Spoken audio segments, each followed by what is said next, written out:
자, 비트코인 브리핑 해드리도록 하겠습니다. 예, 단톡방에서 저희 단톡방에서 7가지 질문을 받아서 오늘 이 질문 여러분들이 궁금하신 내용에 대해서 딱 가져왔거든요. 그래서 첫 번째로는 어떤 것부터 얘기를 드리자면 비트코인이 아직도 저점인 이유부터 제가 설명을 좀 드리도록 하겠습니다. 비트코인이 아직도 저점인 이유가, 자, 이 보라 색깔이 비트코인의 평균 가격, 이때까지 현재 시간까지 평균 가격을 나타나고 있는 이동 평균선입니다. 예, 이동 평균선을 따지면 제가 쓰고 있는 896일선이 4년선이거든요. 그래서 896일선이 보라 색깔이 4년선, 이게 4년선 라인이 지금 33,000불이거든요. 33,000불이고 2년선이 31,000, 31,000이고 1년선이 19.7K. 그렇죠? 그래서 이런 장기 이평선, 이동 평균선보다 가격이 어때요? 지금 밑에 있었죠. 그죠? 여기 있었잖아요. 원래 지금 상승을 해서 지금 1년선 위로 이제 왔잖아요. 그죠? 제가 그래서 저점이다, 저평가되어 있다라고 수십 번, 수백 번 말했던 이유가 그 이유입니다. 그래서 그 평균치 가격보다 밑에 있으니까 저평가되어 있는 구간이고, 여기 구간에서는 이게 흔히 말해서 역배열 구간이고, 여기 정배열 구간에서는 왜 고평가되어 있냐고 생각을 하냐면, 5일 전에 샀던 애들도 어때요? 5일 전에 샀던 애들 평균 가격이 이 제일 위에 있는 게 5일선이거든요. 38,000불인데 여기로 따지면 36,000불인데 가격이 42,000불까지 고점을 찍어요. 누구나 수익이란 구간이죠. 그죠? 장기적인 애들은 더 큰 수익이고, 그죠? 5일 전에 샀던 애들도 수익이란 얘기죠. 그래서 이게 고평가되어 있다. 그래서 조금 위험한 시기다. 그래서 지금 반대로 이게 저평가되어 있고 저점인 이유다 라고 얘기를 드립니다. 그리고 또 한 가지 얘기를 드리자면, 달봉상으로 보면 이때까지 비트코인이 고점을 찍고 하락을 찍었을 때 몇 퍼센트를 하락을 찍고 반등을 쳤냐. 17년도에는 80%, 그 다음에 19년도에서도 뭐 70%, 그죠? 그 다음에 15년도로 보면 80%.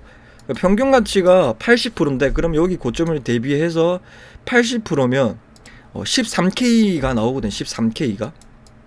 13K가 나오는데, 제가 16K 때 여기 16K 때 제가 지금 가격이 16K지만 13K인 이유를 얘기를 들었잖아요. 여기 행보를 할 때 이렇게 행보를 좀 오래 했지 않습니까? 여기 16K 부근이거든요. 16K 부근이고, 여기서 뭐 15.6K, 15.6K에서 16K 부근인데, 여기서 달러가 $1로 기준으로 얘기 드리자면, $1가 이때 떨어진 날이 본격적으로 11월 8일 날에 떨어져서 FTX 사태가 터져서 15K까지 하락을 했거든요. $1 차트를 보신다면 여기서부터 본격적으로, 여기서도 본격적으로 달러가 약 12%를 하락해요. 그러면 12%지만 고점 대비해서 15%가 하락을 했기 때문에 하락 중인 거잖아요. 그죠? 하락 중인 건. 지금 정배열에서 역배열로 만들어가고 있는 진행 중이니까, 지금 만약에 여기서 더 하락할 수 없다. 왜냐하면 달러가 지금 하락이 진행 중이니까 20%라든지 30% 하락이 나오니까, 그렇게 따지면 13K, 20% 하락을 하더라도 13K가, 우리가 지금 보이는 가격이 비트코인 가격이 16K라고 하더라도 그 숫자에 속지 마라. 지금 가격이 $1가 하락을 해서 13K니까. 그래서 제가 다른 유튜버 분들이랑 좀 다른 분석을 해서 여기에 조금 인상 깊었다라고 해주신 분들이 좀 많았고요. 예, 저도 그런 생각을 한 것도 조금, 저로서도 좀 놀랐습니다. 예, 그리고 어쨌든 간에 비트코인 저점인 이유를 간략하게 얘기를 드자면 그 이유고, 또 다음 거는, 그래서 비트코인 중장기 반등 구간, 지금 현재 반등 구간이 일어나고 있지만, 일단은 여기까지가 편하게 갈 수 있는 구간이 어딘가, 목표가가 어딘가. 아까 얘기했지만은 지금 1년선을 뚫었죠. 1년선이 지금 19.7K입니다. 1년 이평선을 뚫었죠. 그러면 그 위에 있는 이평선이 448일선이 검은색 부근이거든요. 그게 31K입니다. 31.6K. 내려오겠죠. 내려오면 30K에서 내려오니까 뭐 30K에서 31K 부근일 거다라고 얘기를 드리고 싶습니다. 그리고 이게 여기서도 31K에서 사셔도 저평가되어 있어요. 왜냐하면 2년의 평균 가격까지 온 거지 4년의 평균 가격이 33K잖아. 근데 많이 늦었긴 했죠. 그래서 1년선을 뚫기 전에 미리 요 밑에서는 저평가되어 있다는 얘기입니다. 그래서 최고 중장기 목표가는 31K로 보고, 그리고 지금이 의미 있는 반등이라고 얘기를 드리고 싶은 게, 제가 저번 영상에서, 바로 앞전 영상에서 여기 부근에서 얘기를 들었죠. 그죠? 여기 부근이 16.8K 부근에서 제가 얘기를 들었는데, 그때 부근에서 만약에 111선을 지지를 한다면, 여기가 18K를 지지를 한다면 111선 라인을, 그러면 1년선까지 간다. 그래서 만약에 1년선까지 만약에 상승을 하면 이때까지 하락을 하면서 1년선을 뚫은 적이 없다. 그래서 이거는 찐 상승 가능성이 더 높다라고 제가 상승을 할 수 있는 근거에 대해서 플러스를 넣은 이유가 그거였고, 실제로 1년선을 강하게 뚫었어요. 이게 무슨 말을 뜻하냐면 6개월 선이나 1년 선은 개미들이 할 수 없는 영역입니다. 일분봉상으로는 충분하게 뭐 111선 이런 건 뚫을 수 있지만, 날봉상으로, 즉 일봉상으로 개미들이 할 수 없는 영역들을 찾으면 되거든요. 그러면 그 세력들의 의도를 파악할 수 있고, 세력들이, 큰 돈들이 들어왔구나, 뭔가 자기들만의 아는 큰 호재가 있구나, 비트코인에 대해서. 그렇게 우리가 미래에 대해서 짐작을 할 수 있습니다. 그래서 여러분들이 돈을 벌려면 개미들이 할 수 있는 영역을 찾지 마시고, 세력들만이 할 수 있는 영역, 그게 즉 1년선을 뚫는 겁니다. 1년의 평균 가격을 뚫는 거는 개미들이 할 수 없는 영역이거든요. 자본금에 따라서도. 그래서 저점인 이유고, 그리고 비트코인이 전저점을 뚫릴 가능성이 있나요? 만약에 있다고 한들 예측할 수 있다. 전저점이 더 뚫리고 내려갈 수도 있지만 예측을 할 수 있다는 얘기가, 지금 포지션에서는 충분하게 그걸 예측할 수 있습니다. 왜냐하면 1년선을 뚫었잖아요. 그럼 최소한 이 1년선을 지지를 해주면 그대로 가는 건데, 1년선을 지지를 해주면 가는 거고, 1년선이 깨지면 하락할 수 있습니다. 예. 하락할 수도 있지만은 일단은 보수적으로 최대까지 볼 수 있는 거는 1년선이 깨지더라도 하락 추세가 아닙니다. 상승 추세에서 조정이라 보거든요. 저는 111선까지 하락을 하더라도 충분한 조정이라고 봅니다. 왜냐하면 이 이유에 대해서 얘기를 하자면, 상승을 할 때도, 상승을 시킬 때도 111선까지는 안 오거든요. 111선까지는. 그죠? 61선까지는 뭐 근처까지 오는데, 그래서 본격적으로 111선을 터치를 하고 여기서 깨지는 순간에는 하락이 시작되거든요. 본격적으로. 이런 식으로. 그래서 비트코인 요때 상시에서도 요때 깨지는 기준으로 반등은 나왔지만은 40%가 하락을 했거든요. 그죠? 그래서 항상 상승을 할 때 여기서도 112선을 깨지면 하락이 나온다. 그죠? 하락이 나온다.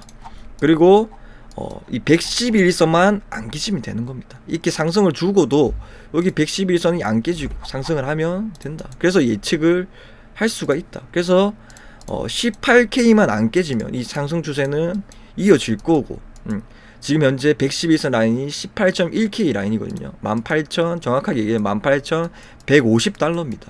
예. 그래서 나는 마지막 여기서 주어도 돼요. 여기 자리가 올 수 있을지 안 올지 모르겠지만 그건 세력 마음이라서, 여기까지 아직 신규 매수를 못 하신 분들, 16.8K에서 제가 소리쳐서 불렀던 자리 있잖아요. 제가 왜 16.8K 부근에서 꼭 주어라, 여기는 물려도 주어야 된다는 이유가, 이미 고점이 높아졌잖아요. 그래서 지금 마지막으로 주실 분들도 만약에 올지 안 올지는 모르겠지만 18K 이 자리가 마지막 탁승 구간이다. 그래서 16K 주는 사람들은 편하다는 얘기예요. 그냥 장기 스윙 자리가 되는 자리라고 그래요. 지금 와서 스윙을 하면 늦었다는 얘기죠. 31K에서 제가 아무리 저평가되어 있는 자리이기도 하지만은, 이동 평균선 밑이라고 하겠지만 2년선보다 밑이지만은 거기서 주면 버틸 수가 없어요. 현물로 들어가신 분들도 못 버텨요. 뭐 자기가 마이너스 30% 먹는 건 비이상적인 거고, 마인드가 어떤 식으로 바뀌냐면 이런 식으로 먹는 건 비이상적인 거고, 내가 2배 100% 200% 수익률을 먹는 건 정상적이다 라는 마인드로 바뀌게 된단 말이에요. 그래서 마이너스 30%도 30% 되면 사람이 못 버텨요. 그래서 제일 안전하게 먹을 수 있는 자리가 여기였고, 제가 진짜로 가족들에게도 대출을 하면서 잡아라는 얘기가 요 자리였어요.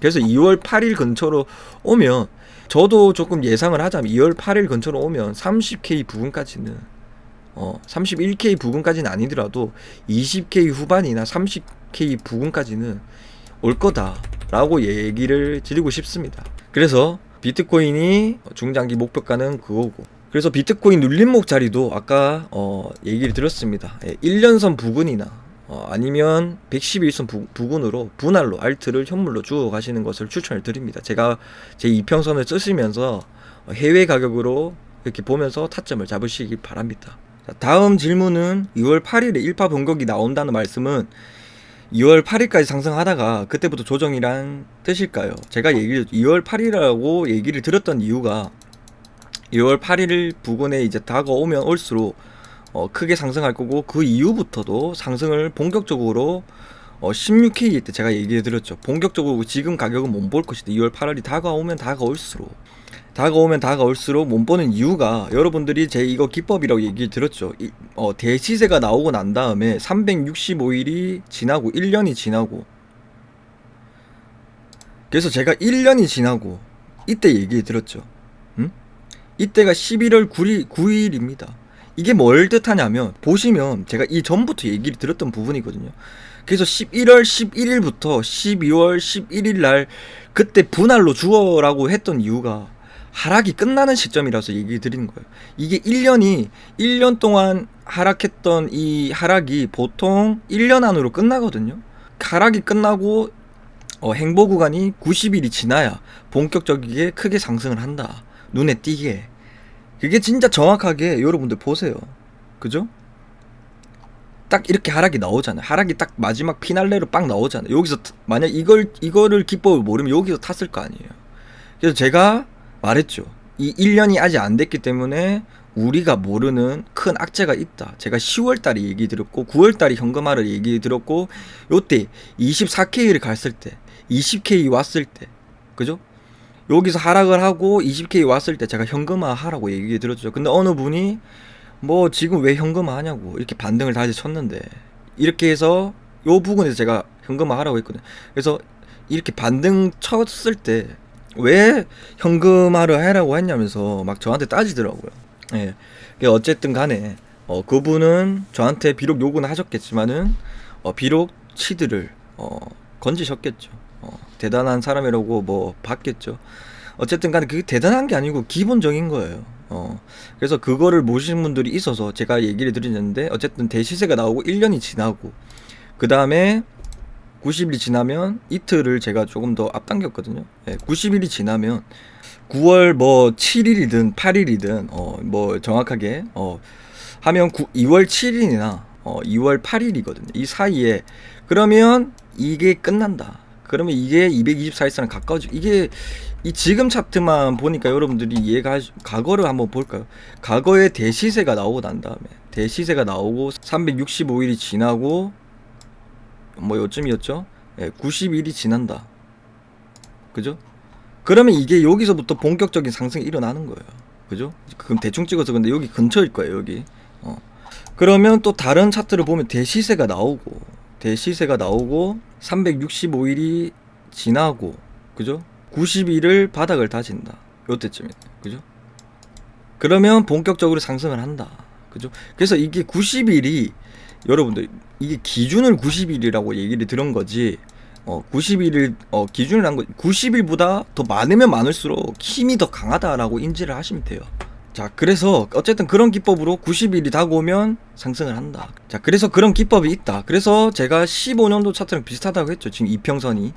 그래서 요때도 대시세가 나오고 마지막 상승을 한번 보고, 그 다음에 365일이 지나고, 그럼 하락 추세가 여기서 끝나요. 367로 잡았는데 어쨌든 여기 부근에서 90일, 그죠? 90일 동안 행보를 하고 난 다음에 본격적인 상승이 일어난다. 그죠? 역배열이 완성이 되고 난 다음에 나오는 거잖아요. 90일이. 그죠? 그럼 요때 역배열이 완성이 되었을 때 제가 저점을 여기가 저점이다라고 얘기를 근거 중에 하나가, 이 역배열이 완성이 안 됐잖아요. 그죠? 자, 보세요. 역배열이 요때 완성이 되고 난 다음에 역배열이 완성이 됐죠. 되고 난 다음에 저점을 한번 찍지만은 이 저점을 깨지지 않을 것이다. FT 사태처럼. 이 저점을 안 깨죠. 그죠? 이 저점을 안 깨죠. 그 다음에 이 역배열이 완성이 되었을 때 마지막 저점을 주고, 지금 그때가 16.2K 부분을 찍었거든. 그 다음에 이렇게 우상을 한다. 그래서 90일이 지났을 때 이렇게 448선 돌파를 한다. 이 448선이 지금 현재 31K거든요. 그래서 중장기 목표가가 31K라는 얘기고, 거기서부터 좀 시간에 투자를 하시면 이런 식으로 역배열에서 정배열로 바뀌면서 마지막 448일선, 지금 현재 가격에서는 33K를 뚫고 크게 상승을 한다. 그 다음에 1년선만 깨지지 않으면, 처음에 상승이기 때문에 조정이 올 수도 있어요. 1년선까지는 터치는 할 수 있겠지만 본격적으로는 60일선만 깨지다가 60일선 어느 부분에서는 안 오고, 근데 110일선이 깨지잖아요. 깨지면 이게 하락을 할 수도 있지만 일단 1년선만 안 깨지고 들고 가면 된다. 그래서 일단 111선이 이렇게 지지를 해주는 게 보이잖아요. 지지를 살짝 이탈을 되더라도, 그죠? 근데 요때부터가 111선을 터치를 하는 것부터가 조금 조심해야 되는 구간이고, 여러 번 터치를 하면 안 돼요. 3번 이상으로 터치를 하면 좀 안 좋거든요. 그래서 이런 식으로 큰 추세를 우리가 먹을 수 있다. 그래서 3번째 이상으로는 하락을 했으니까 요때부터는 또 하락이 일어나거든요. 요때가 17년도거든요. 그러니까 첫 번째 112일선을 터치를 원래 깨지는 건 안 좋거든요. 근데 어차피 상승 추세, 이제 본격적으로 상승을 하니까 당연히 돈들이 많이 들어오니까 상승을 그대로 이렇게 반등을 크게 나온다는 얘기. 근데 이게 한 번, 두 번, 세 번 이상으로 이렇게 하락을 하면 마지막에 고점이 여러분들 보이죠? 그죠? 그래서 최고점에 팔 수도 있다. 그렇잖아요. 이걸 반대로 여기서 보면 반대로 이래요. 또 역배열에서 고점으로 가는 거잖아요. 이런 식으로, 그죠? 위아래 차트를 거꾸로 하면 역배열이죠 지금. 그러니까 이거는 지금 이렇게 하면 이제 정배열로 가잖아요. 꼭 차트를 거꾸로 보시다시피 그런 식으로 매매를 하시면 돼요. 정배열과 역배열을 얘기를 드리자면, 그 다음 거는 역배열이 완성이 안 되었을 때 가짜 상승의 이유와 역배열이 완성이 됐을 때 진짜 상승이 일어날 거랑 이제 정배열 완성이 중요한 이유를 얘기를 드릴게요. 자, 요때 우리가 본격적으로 하락을 시작했죠. 제가 111선 깨지면 안 되는데 깨졌죠. 그럼 여기서 반등이 얼마큼 나왔냐면 43%가 나와요. 근데 여기 여러분들이 봐서 역배열인가요? 지금 1년선이 위에 있고 그 밑에 2년선이 있어요. 이게 역배열인가요? 큰 이평선이 제일 위에 있어야 된다고 했죠. 4년선, 2년선, 1년선, 6개월선, 6개월선, 60일선, 뭐 20일선 이렇게. 이게 역배열이 이렇게 되어 있어야 이게 역배열이다 라고 얘기를, 이게 역배열인가요? 역배열이 아니잖아요. 이 40% 상승하더라도 여기서는 역배열이 아닌데도 왜 상승했냐면 본격적으로 하락하기 전에 세력들이 제 이평선을 한번 보세요. 여러분들 정확하게 1년선 딱 터치를 하고 하락을 하잖아요. 그죠? 그렇잖아요. 그래서 그거를 물량 털기 위해서 올린 거, 그 다음에 1년선을 터치하고 난 다음에 본격적인 크게 하락을 하거든요. 그래서 요때랑 중요하다. 그래서 정배열 구간에서는 이런 구간에서 조심을 해야 된다라고 얘기를 들었던 이유가 111선, 아까 그 얘기를 들었죠. 그거랑 같이 보시면 되겠습니다. 여기서는 2년선과 4년선을 제외하고 역배열이 완성이 되었죠. 여기서, 그죠? 역배열이 완성이 되었죠. 그 본격적인 상승이 나왔죠. 여기서는 좀 미래 관점이 필요해요. 저는 차트도 지금 현재 차트 기법상으로도 얘기를 드리지만은 차트는 50%만 저는 신뢰를 하고 그 다음에 미래 관점을 보거든요. 그래서 요때는 제가 1억 넣어가 10억을 먹었던 이유가, 일단은 이 두 개를 제외하고 장기 이평선들을 제외하고 이제 단기 이평선들이나 중장기 1년선만 깨진 거잖아요. 그게 무슨 말이에요? 큰 세력들은 안 팔았다는 얘기고, 큰 세력들이 팔았으면 여기서 더 크게 하락을 했겠죠. 자기 본절 가격이 원했는데 안 팔았죠. 안 팔았다는 얘기예요. 4년 동안 홀딩하는 사람과 2년선 홀딩하는 사람이 안 팔았다는 얘기예요. 이런 장기 이평선은 누구겠어요? 세력이죠, 세력. 큰 세력들은 안 팔았다는 얘기예요. 그 이유가 뭐겠냐? 더 오르기 때문이에요. 왜냐? 여기 구간에서 델타 바이러스가 터져요. 요 날에. 그죠? 그래서 코로나 때문에 이렇게 상승을 했다가, 코로나가 뭐 요때 언론이 그냥 잠시 스쳐가는 신종플루처럼 끝날 거다라고 했는데 델타 변이 바이러스 상승하는 바람에 코로나 제2차 팬데믹이 나와서 이만큼 상승을 하게 된 거거든요. 그래서 쌍고점을 찍을 거다라고 제가 예측을 했던 이유가 그 이유입니다. 네. 자, 그래서 제가 그때 당시에 이게 얘기를 들었던 이유가, 자, 접종률 높은 이스라엘도 실내 마스크를 다시 차용하고 2차 팬데믹 사태 놓고 비트코인도 싼 고점에 찍을 것이다. 2차 팬데믹 사태 고고람 하면서 제가 이때 적은 거거든요. 6월 23일 날에. 그죠? 6월 23일 날에. 그래서 뭐 이런 내용 한번 보시고, 영국에서도 델타 바이러스가 2차까지 맞았는데 36%가 사망을 했어요. 그래서 저는 비트코인을 싼 고점에 찍을 것이다 라고 이렇게 미래 관점을 분석을 해서 미래 관점 분석해서 여기서 한 거고. 자, 그 다음 질문지는 미국이 금리를 오래 유지하는 못하는 이유 얘기를 드릴게요. 미국에서는 현재, 미국 재무부에서는 지금 현재 디폴트 위기거든요. 원래 디폴트였는데 채무 불이행을 디폴트라고 하는데, 근데 그때 한도를 잠시 늘려가지고 살았거든요. 그런데 지금 그게 부채 한도가 지금 여름에 디폴트가 가능성이 있다. 이게 무슨 말? 지금 금리를 지들이 이렇게 올려놓고 계속 고점을 유지를 못하는 이유가 이겁니다. 어쨌든 그래서 고점이 지금 저는 나왔고요. 고점을 만약에 지금 2월 달에 FOMC가 있는데 2월 초에 그때 0.25% 또 하면 또 비트코인에 대해서 또 상승을 할 거거든요. 그렇게 하면 제가 말했던 2월 8일 부근, 2월 초에 FOMC가 있고 1월 8일 이후부터는 본격적인 상승이 나올 것이다. 금리를 하락을 할 경우에는, 그죠? 0.25%또 다시 상승을 그렇게 크게 원래는 75 베이시스 포인트를 상승했는데 25 베이시스 포인트를 금리를 하면 고점이다라고 얘기를 완전하게 확연하게 얘기하는 거라서, 그래서 금리를 그렇게 할 것이고, 금리를 오래 유지하면 못한 이유가 그 중에 하나고, 그리고 금방 여름이라고 했잖아요. 여름. 제가 얘기했죠. 금리는 여러분들 왜 올렸어요? 금리를 왜 올렸을까요? 인플레이션 잡으려고? 아니에요. 미국은 주식시장을 많이 올렸던 거를 폭락시키기 위해서, 연착륙시키기 위해서 금리를 올린 거예요. 옛날에는 인플레이션이 심했을 때 그때는 10% 20%씩 금리를 올렸거든요. 지금보다 10배 5배 이상으로. 그런데 그때 인플레이션 잡혔을까요? 안 잡혔어요. 스태그플레이션이 왔거든요.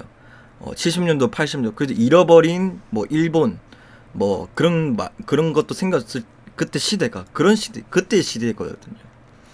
결국에는 목적은 금융시장의 파기를 통해 가지고 자기네들이 매집을 위한 명분이다 라고 얘기를 드리고, 이제 자기들도 지금 임박했으니까 금리를 인하를 시켰던 이유가 12월 달부터 그 이유고, 0.45%를 9월 달에 점도표로 찍어서 거기까지 우리가 금리를 올릴 거라고 얘기를 했지만은 그보다 좀 더 상승을 할 수 있겠다라고 해서 아마도 0.75나 많이 가봤자 금리가 5%로 유지를 될 것 같다. 그러니까 여름이면 12월 달이면 여름이면 6월 달, 7월 달이잖아요. 그죠? 제가 얘기했다시피 금리를 고점에서 찍었을 때 과거로 그 고점에서 얼만큼 유지가 되었냐라고 보시면 최소 2개월에서 최대 15개월인데 맞죠? 12월 달부터 금리를 고점을 찍었잖아요. 그렇게 따지면 여름 맞잖아요. 12월 달 따지면 1월, 2월, 3월, 4월 하면 7월 7개월이라고 하더라도 8개월이라고 하더라도 15개월은 안 될 거라고 보고 있거든요. 예, 그 이유에 대해서는 얘기 들었고, 그죠? 2개월은 아니고 그잖아요. 벌써 2월 달이니까 3개월이나 8개월 아닌데 그럼 여름이죠. 이 딱딱딱 퍼즐이 맞춰지자. 제가 그냥 내피셜이 아니고 오피셜을 가지고 옛날 과거를 봤고, 그 다음에 여름이라는 부분이 또 겹치는 부분이 있어요.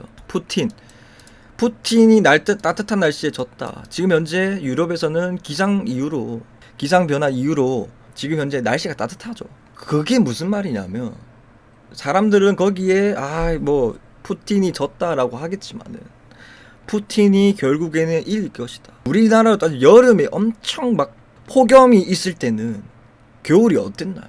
겨울은 엄청 더 추웠어요. 그죠? 폭염이 심한 기상 변화가 생기면 그런 것처럼 유럽에서는 진짜 그런 유럽 여행하신 분들을 제가 블로그를 찾아보면서, 저는 해외여행을 한 번도 간 적이 없거든요.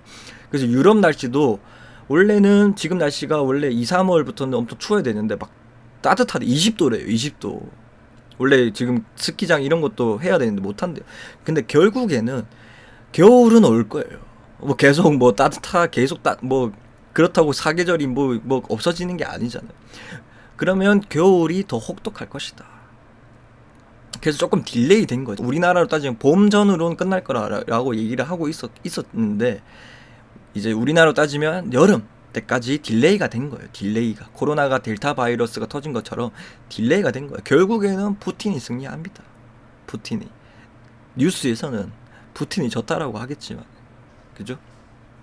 그거랑 맞먹는다. 그래서 이리저리 금리를 올린 이유가 인플레이션이 아예 아니다라는 얘기는 아니에요. 근데 올린 이유가 중국의 제로 코로나 정책. 일단 저는 이게 제일 먼저 빠르게 해결이 된다고 했죠. 그래서 금리가 하락할 것이고 CPI도 어느 정도 잡힐 것이다. 잡혔죠. 일단 그거는 끝났고 일단은 전쟁이에요. 지금 이 하락장에서 상승장 초입을 맛볼 수 있는 측하려면 우크라이나 러시아 전쟁이 언제 정확하게 끝날지에 대해서 맞추는 사람이 이번 하락장에서 엄청난 큰 부를 얻을 것이다 라고 얘기를 제가 매번 드리죠. 제가 여기서 포커스를 맞춘 이유가 전쟁입니다. 여러분들은 어느 하락장에서보다 엄청난 쉬운 하락장을 겪고 있는 거예요. 작년 상승장에서도 엄청난 상승 쉬운 장이었어요. 코로나 하나로. 그죠? 델타 바이러스 하나로. 코로나 때문에 양적 완화라고 돈을 풀죠. 쉬운 유동성 공급장으로 이제 거품장이 생기는 건데. 그 반대로 지금 장도 하락장도 여러분들이 그 어느 때보다 비트코인이 제가 7년 차지만은 어느 때보다 쉽다. 그래서 우크라이나 러시아 전쟁이 언제 끝날지는 내가 맞출 수는 없더라도 이게 끝나는 소식이 뉴스로 사더라도 증시시장이나 코인 시장에 그 뉴스만 듣고도 사도 된다. 근데 저는 어찌 보면 전업이고 본업이고 여러분들에게 브리핑을 해드리는 입장으로서 제가 예측을 하자면 우크라이나 러시아 전쟁은 겨울이 끝나기 전에 될 것이다. 날씨가 따뜻해지기 전에 끝날 것이다. 왜냐? 유럽은 천연가스 의존도가 70% 80%가 러시아에게 의존도가 높거든요. 그 우위적일 수밖에 없는 자리를 기다리고 있다. 알겠죠? 그래서 재래식 무기만 지금 미국이 우크라이나 러시아에게 지금 현재 지급을 하고 있어요. 러시아도 재래식 무기로만 대응을 하고 있어요. 그래서 더 이상은 민간인들이 뭐 더 영토를 확장시킬 필요가 없다는 얘기예요. 그냥 러시아든 미국이든 이 폭락하는 금융시장을 매집을 하고 있다는 얘기예요. 모든 부분에 대해서. 그죠? 그게 특정한 어떤 것이다 라고 얘기를 드릴 수가 없겠지만 저는 비트코인이라 보거든요. 러시아 쪽에서는. 왜냐하면 전쟁이 일어나고 난 다음에 러시아나 이런 애들이 비트코인에 대해서 조금 완화하는 모습들이 많이 보였거든요. 뭘 이렇게 비트코인에 대해서 좋다, 뭐 금융 개발을 한다, 비트코인 뭐 은행 쪽에서 받아들인다, 이런 내용들을 많이 봤거든요. 인도들.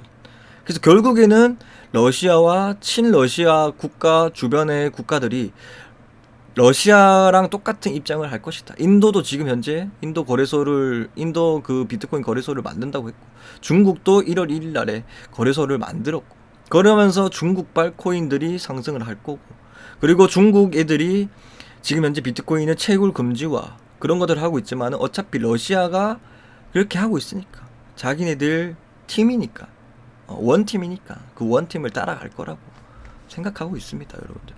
그런 이유고, 거기서 여름이랑 그런 퍼즐이 딱딱딱 맞아진다.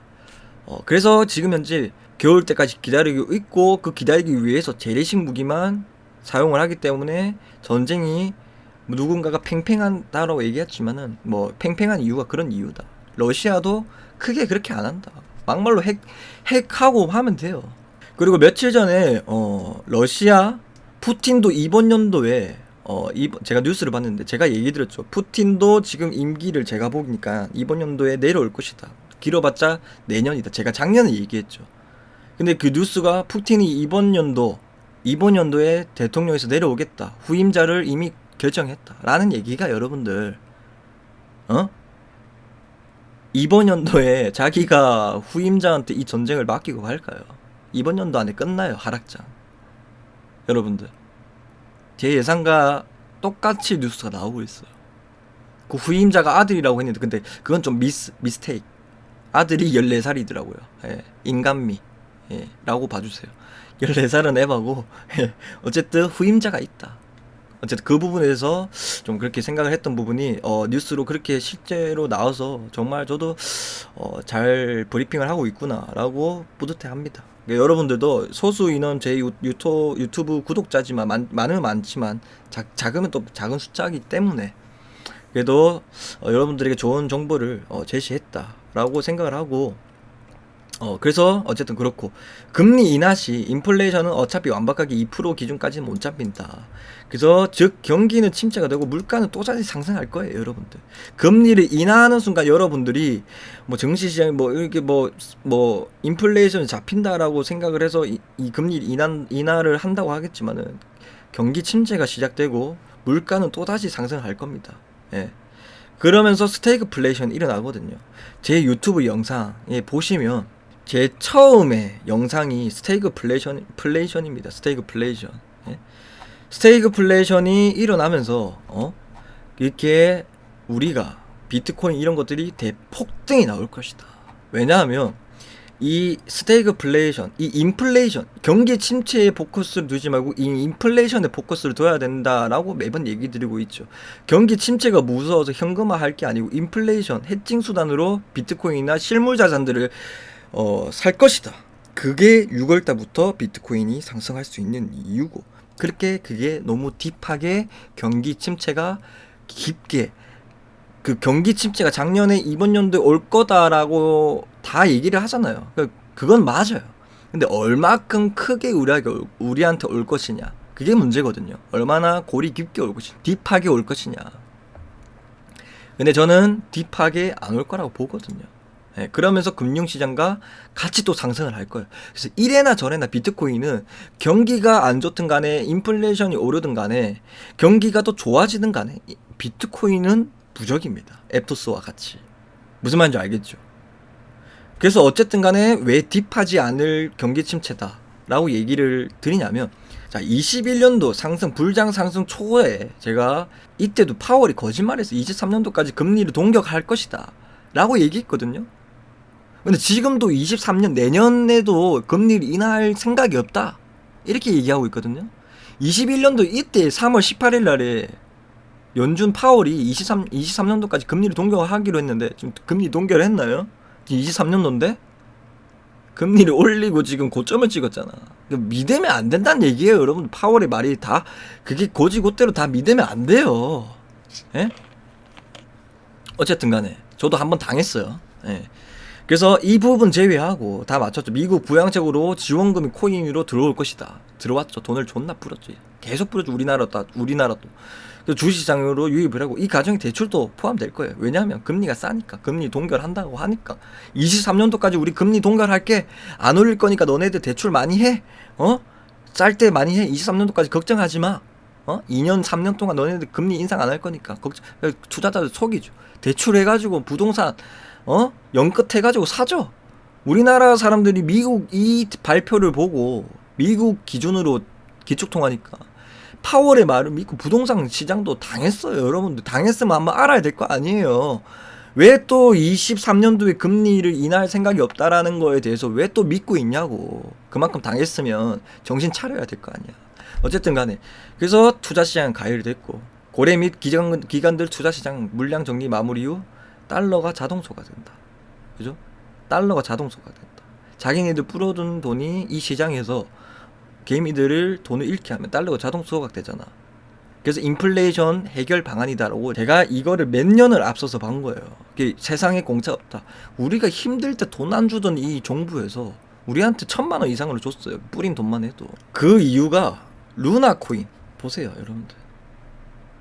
루나코인 미국에서 돈 뿌려줬던 돈에서 그냥 100%가 미국에서 돈 뿌려준 돈이 루나코인 하나만으로도 날라갔어요. 그 다음에 FTX 사태, 그 다음에 셀시우스 파산, 그죠? 그냥 루나코인 하나만 봐더라도 제가 이걸 족중한 거예요. 저는 근데 이 생각까지 못했어요. 연준이 진짜 엄청 잔인한 애들이구나. 연준은 옛날에 대통령도 살인을 했다라는 그런 의혹이 있거든요. 그래서 아주 무서운 집단 단체입니다. 얘네들은 사기업이거든요. 자기의 이익만을 추구하는 그런 집단이기 때문에 대통령도 그러거든요. 대통령 말도 안 들어요. 예, 지방선거 그때 미국에 그때 대통령 뭐 올리기 위해서 금리나 뭐 그걸 해야 되는데 말 안 들었어요 걔네들. 그죠? 정부 정치에 대해서 우리는 뭐 거기에 대해서 신경 쓰지 않고 우리 정책대로 간다라고 파월이 얘기를 했잖아요. 그래서 인플레이션 해결 방안. 그래서 그냥 저는 하락을 하면 그냥 보통 이때까지 하락장이 50% 비트코인이 뭐 90% 50% 하락 50% 정도 하락을 하면 고점 대비 돈 다 날라가니까. 그런데 믿고 홀딩하는 사람들만 죽여버려요. 근데 이렇게 할 수밖에 없어요. 저는 이해는 해요. 예. 전 파월이 이해가 됩니다. 뭐 비록 루나 사태나 이런 사람들 너무 그렇지만은 돈을 그만큼 많이 뿌렸기 때문에 이거 진짜 계속 이런 거를 그 작년 하락장 뭐 옛날 하락장처럼 그렇게 했으면 큰일 날 뻔했어요. 왜냐면 통화량을 역대 최고로 뿌렸거든요. 역대 최고로. 이때까지 뿌렸던 통화량보다 더 몇 배 이상으로 풀었거든요. 자, 어쨌든 간에 그 부분에 대해서 얘기를 좀 일단 마무리하고, 일단은 물가지수는 폭등과 둔화 지금 폭등하고 나면 둔화하거든요. 다시 또 폭등할 거예요. 그래서 이러면서 스태그플레이션을 겪거든요. 네, 그러면서 여러분들 그렇게 정리를 하시고, 모든 뭐 질문지를 해서 정리를 들었는데, 어쨌든 여러분들 이런 루나 사태 뭐 내피 처리도 있을 수도 있겠지만은 분명하게 여러분들, 물론 그 사람이 이 대표가 루나 코인 대표가 잘못한 부분이 있겠죠. 근데 먼지 털어서 안 넣은 사람이 어디 있겠습니까? 그렇잖아요. 그래서 누군가가 크게 디패깅을 시켜야만이, 누군가가 한 번에 팍 눌러줘야 이게 될 수 있는 건데, 큰 자본, 그게 누구겠어요? FTX 얘네들이 미국 정부에게 정치 자금도 대줬던 애들이에요. 그죠? 이해가 되시죠? 뭔 말인지. 이게 다 그 미국이 연관돼 있어 컨트롤하기 쉽다는 거예요. 저거 날리자. 왜 FTX를 왜 날렸겠어요? 그죠? 비자금들이나 이런 것들을 돈을 줬다라는 거 알겠지? 그 뒤에서 또 비자금 대준 게 있을 거예요. 우리가 목 따이기 전에 지금 인플레이션 이런 거 해결하기 위해서 루나 말고도 FTX를 하자. 증거 인멸을 위해서 그냥 FTX를 없애버린 거예요. 그러면서 엄청 이런 지하 경제가 있거든요, 여러분들. 러시아나 미국이나 우리나라도 우리가 모르는 지하 경제가 있습니다.